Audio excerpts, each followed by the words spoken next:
এইটা করছে, এইটা সম্পূর্ণ করাইছে সগীর। মঠবাড়িয়ায় সাংবাদিকের ব্যবসা প্রতিষ্ঠানে সংঘবদ্ধ চাঁদাবাজদের তাণ্ডব। চাঁদা না পেয়ে মারধর, গুজব ছড়ানো ও মিথ্যা প্রোপাগান্ডা ছড়ানোর ঘটনায় থানায় মামলা ও জিডি দায়ের। গত বুধবার দুপুরে মঠবাড়িয়া টাওয়ার রোডের একটি খাবার হোটেলে হানা দেয় চাঁদাবাজ চক্র।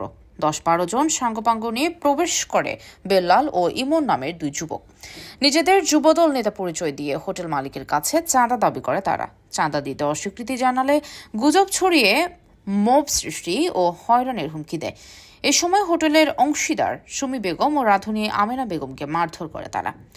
তাৎক্ষণিক 999-এ ফোন দিলে ঘটনাস্থলে পুলিশ পৌঁছায়। পুলিশের উপস্থিতি টের পেয়ে পালিয়ে যায় দুর্বৃত্তরা, কিন্তু পালিয়ে গিয়েও থামেনি চক্রটি। পরে সামাজিক যোগাযোগ মাধ্যমে ছড়ায় মিথ্যা তথ্য, বানায় উস্কানিমূলক ভিডিও।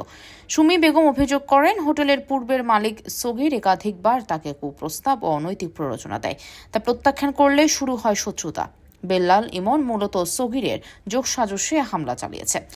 মূল ঘটনা হচ্ছে গত 3 সেপ্টেম্বর সন্ধ্যার পর বেলাল ও ইমন দুই চাঁদাবাজ আমাদের ব্যবসা প্রতিষ্ঠানে এসে প্রথমে চাঁদা দাবি করে। আমরা দ্বিতীয় অবরোধ হলে তাদের সাথে কথার কাটাকাটি এক পর্যায়ে তারা সেখানে লোকজন সহ একটা হয়রানিমূলক পরিস্থিতি তৈরি করে, যা আপনারা ইতিমধ্যে অনেকে পত্রিকা ও ডিজিটাল নিউজে দেখছেন। আসলে পাশাপাশি একটি কুচক্রী মহল ভুয়া আইডি ব্যবহার করে চালাচ্ছে অপপ্রচার। এ ঘটনায় বাদী হয়ে সুমি বেগম মঠবাড়িয়া থানায় একটি চাঁদাবাজির মামলা এবং মিথ্যা প্রোপাগান্ডার বিরুদ্ধে একটি জিডি দায়ের করেন। পুলিশ তদন্ত শেষে গত 6 এপ্রিল মামলাটি আনুষ্ঠানিকভাবে গ্রহণ করেছে। মঠবাড়িয়ায় সাংবাদিক ও নারী উদ্যোক্তার ব্যবসা টার্গেট করে সংঘবদ্ধ চাঁদাবাজদের এমন তৎপরতা এলাকায় চরম ক্ষোভের সৃষ্টি করেছে।